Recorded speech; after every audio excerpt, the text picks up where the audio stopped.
Sir, anong difference ng warrant of arrest sa search warrant? Define the difference.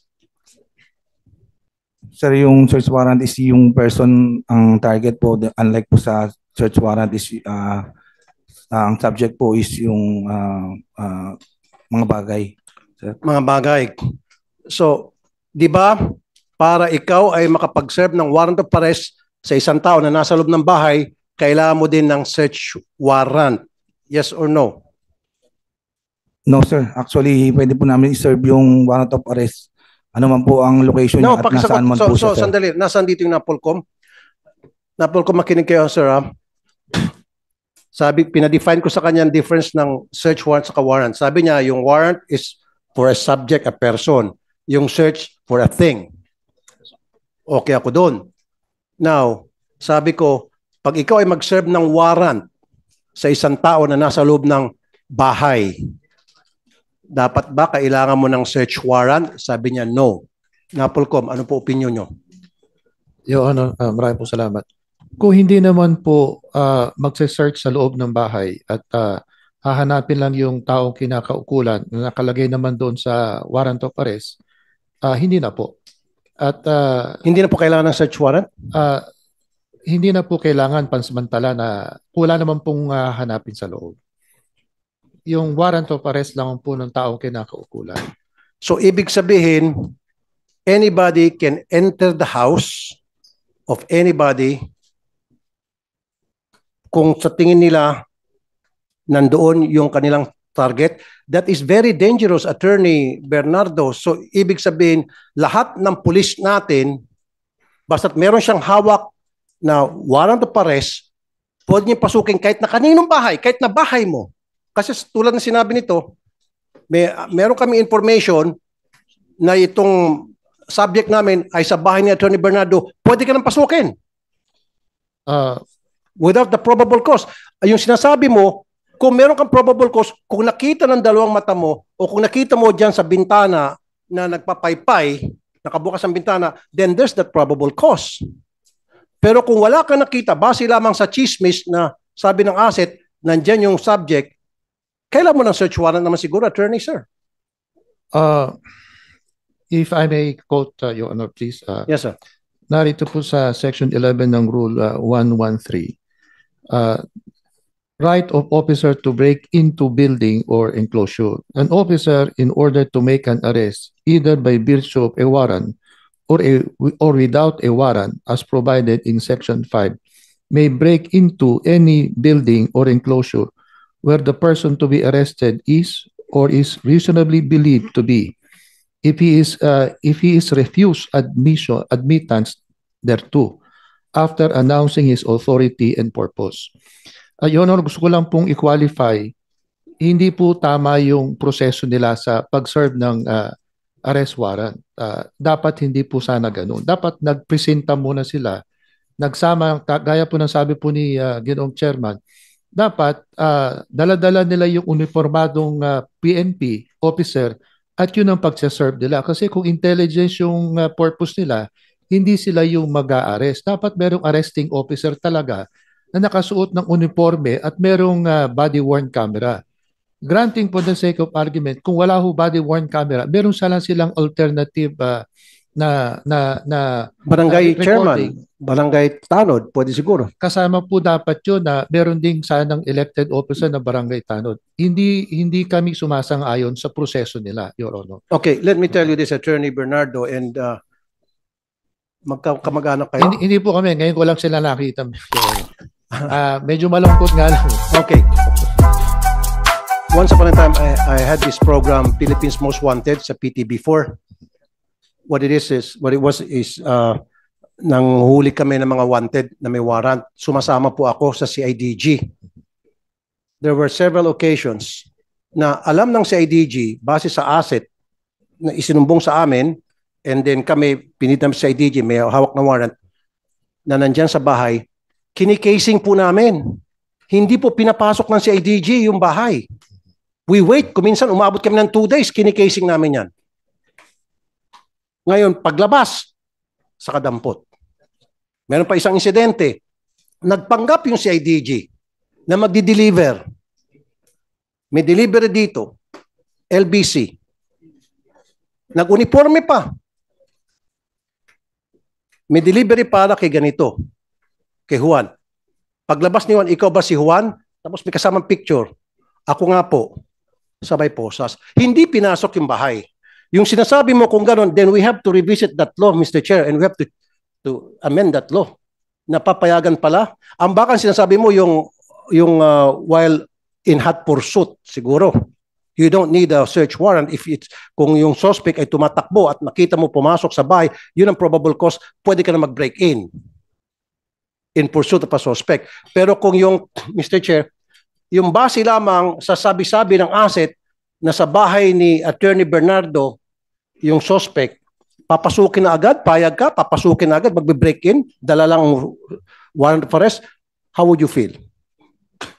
Anong pinong sa batas na yan na binasa mo sa akin? Your Honor, may iwasan po sana ito kung merong coordination na maayos at maayos na pag-uusap. Kung hindi naman sila nakakatiyak na nandoon yung taong tinutukoy ng warrant of arrest, hindi na sana sila nagpatuloy. Exactly. Katunayan nga po, iba yung hinuli nila at mali po talaga. Meron pong magandang proseso sana.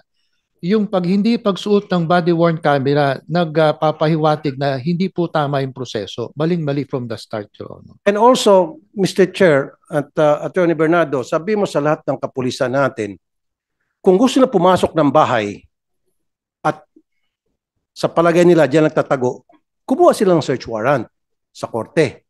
Mukhang hindi na kailangan, Senator Dolpo. Basta importante lang magkilala sila, na pulis sila, pakita lang warrant, may dala kaming warrant, we have reasonable ground to believe nandiyan sa loob yung suspect, papasok kami.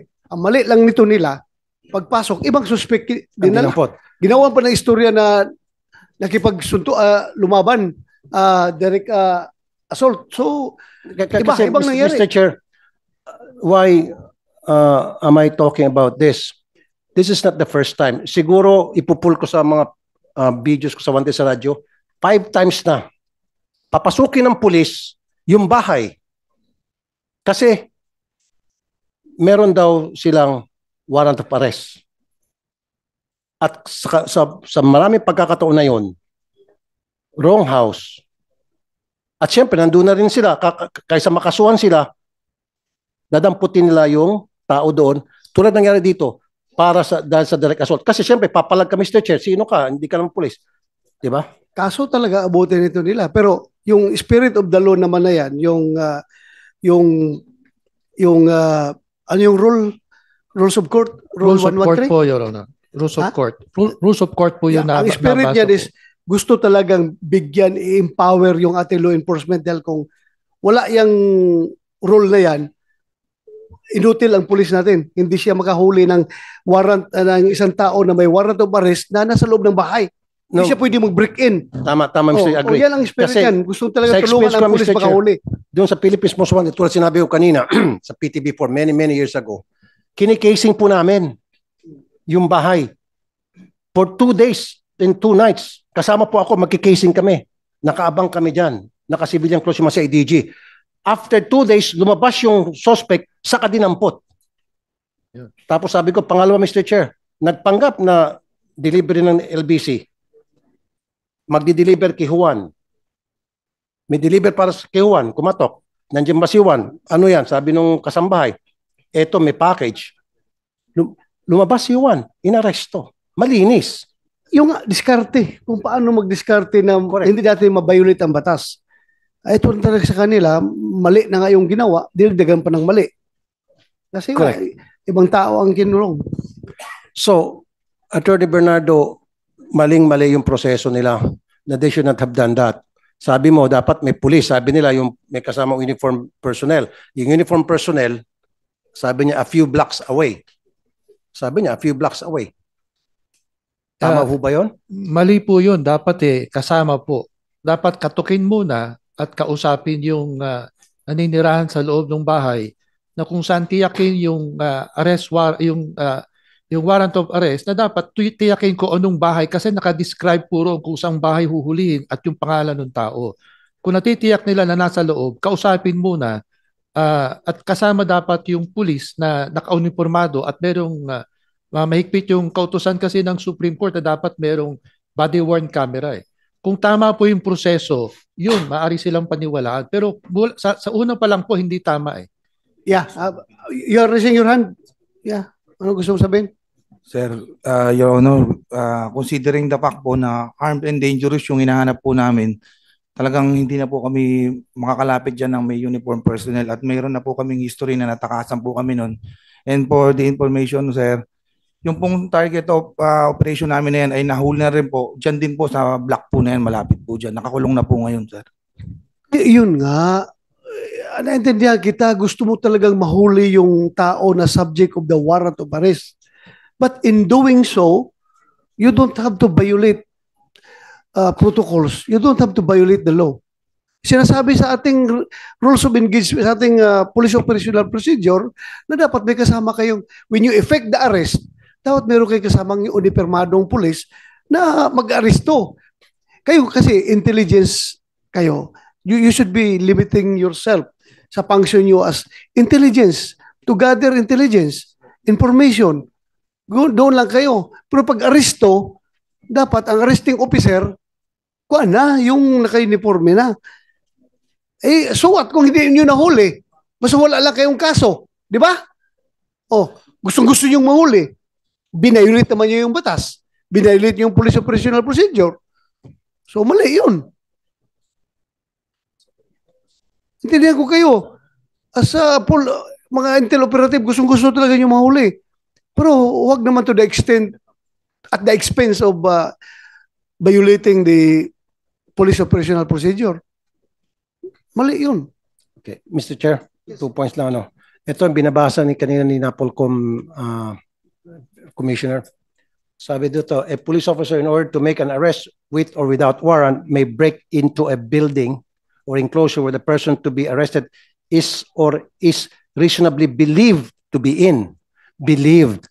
So dito na abuso itong reasonably believed to be. Hindi clearly defined. So pwedeng sabihin all the time ng kahit na sinong police na abusado na I have reason to believe that he is there. So therefore, pwede kong pasukin yan, yung bahay na yan, kahit na wala akong search warrant para arrestuhin si Poncio Pilato. Kasi itong reasonably believe eh. All he has to say is, we have reason to believe. Pasok na dito sa Criminal Procedure Rule number 113, Section 11. Naabuso po, Mr. Chair. Naabuso yan. So, kung sila ay nag-abuso, mananagot sila. Ang siste natin. ng abuso sila, mali yung procedure ng pagpasok nila, tulad sabi ni Attorney Bernardo, ang nakulong pa, yung biktima. Adding insult to injury, pati yung anak ng biktima na dadalaw lang, pati yung kinulong. And pangatlo, ang nakakainit ng ulo, kinakasuhan itong mag-ama. Sila na nga nang-agrabyado, sila pa ngayon na may posibilidad na makukulong. Yung nga, para klaro tayo, you stand by your word na doon yung hinuli yan sa area. Yes, Your Honor. So tingnan natin itong video ngayon. Kung magsinungaling ka, you are liable. Under oath ka.